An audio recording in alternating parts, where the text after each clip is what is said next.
नहीं बदलूंगा अपने सपनों को अपनी सच्चाई से मैच कराने को। मैं बदलूंगा अपनी सच्चाई को ताकि वो मेरे सपनों से मैच कर सके। तब ग्रेजुएशन नहीं हो जाती तब तक उसके खर्चे उठाते रहते हैं। कई माँ बाप तो हद दानवीर होते हैं।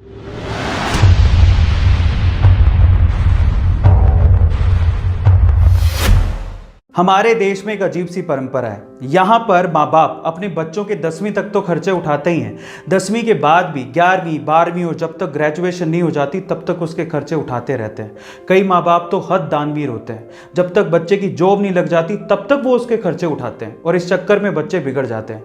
यहाँ पर बाहर के जैसा नहीं होता। ज़्यादातर डेवलप्ड कंट्रीज और अच्छी कंट्रीज में बच्चे अपना पार्ट टाइम जॉब करके और मेहनत करके 10वीं के बाद से अपने खर्चे खुद उठाते हैं, लेकिन इंडिया में ऐसा कुछ नहीं है।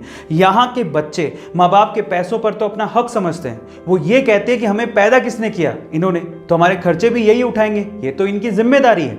हद तो तब हो जाती कि जिस चीज़ के लिए आपके खर्चे उठाए जा रहे हैं कम से कम वो काम तो करो, अपने सपनों को पूरा तो करो, अपने पाँव पर खड़े होने के लिए मेहनत तो करो। लेकिन नहीं, ये भी वो लोग नहीं करते। ज़्यादातर यूथ का कोई एम, कोई लक्ष्य नहीं है और ऐसे बच्चे फाइनली ठोकर खा के ही समझते हैं। ऐसे ही एक लड़के को उसके फादर ने इंजीनियरिंग कॉलेज में एडमिशन दिलवाया। खुद तो इतनी फीस अफोर्ड नहीं कर सकते थे, इसीलिए बेटे के सपनों और जिद को देखते हुए उन्होंने लोन लिया और उसे बाहर भेज दिया। कुछ दिनों तक तो ठीक था, लेकिन कुछ दिनों बाद बेटा ये भूल गया कि वो लड़कर और लोन लेके बाहर पढ़ने आया है। इसके बाद लड़के को हवा लग गई और पढ़ाई और लक्ष्य से उसका पूरी तरह से ध्यान हट गया। फालतू घूमने और लड़कियों के पीछे भागने में ज़्यादा ध्यान रहता था। बड़े शहर की हवा लगने की वजह से वो बिगड़ने लगा था। इसी वजह से एक बार उसकी बैग तक लगते लगते बची थी, फिर भी वो नहीं संभला। पर एक दिन जब वो एक होटल में रात को खाना खाने के लिए पहुंचा तो खाना ऑर्डर करने के बाद वहां पर सामने एक टेबल पर देखने लगा जहां पर एक फैमिली खाना खा रही थी। उस फैमिली में एक लड़का जिसकी उम्र लगभग 30 से 35 साल थी, उसकी बूढ़ी माँ और उसके पिता तीनों मिलके खाना खा रहे थे। वो अपना खाना ऑलमोस्ट फिनिश कर चुके थे।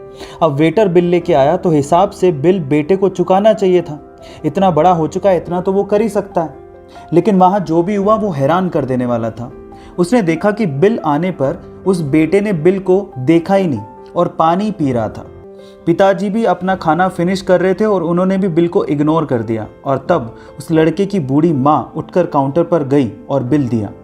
अब जो लड़का उस फैमिली को देख रहा था उसे मानो इसमें अपना फ्यूचर नजर आने लगा। उसने ये सोचा कि अगर मैं भी ऐसा ही करता गया और पढ़ाई पे ध्यान नहीं दिया तो एक दिन मेरी भी हालत ऐसी हो जाएगी कि मैं अपने माँ बाप को एक अच्छे होटल में खाना तक नहीं खिला पाऊंगा। तब वो लड़का जागा और उसके बाद उसने अपनी सारी खराब आदतें छोड़ दी, अपनी पढ़ाई पर फोकस किया। इंजीनियरिंग के फाइनल ईयर में आते आते उसने ठान लिया था कि अब वो घर से एक भी पैसा नहीं मांगेगा।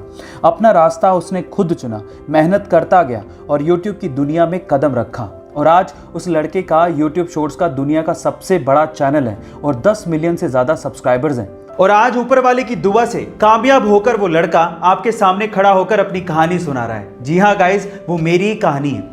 लेकिन मैं ये कभी नहीं चाहूंगा कि जो गलती मैंने की वो आप करें। इसलिए एक चीज हमेशा याद रखिएगा, अपने माँ बाप की परवरिश और उनके पैसों को कभी भी ग्रांटेड मत लीजिएगा।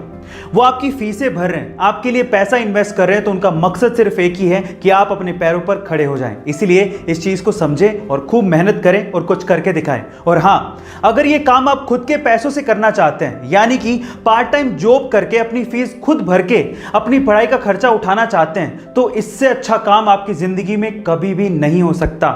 ये तो बहुत ही अच्छी बात है। गाइस, आपको ये वीडियो कैसी लगी मुझे जरूर बताइएगा। Thank you so much.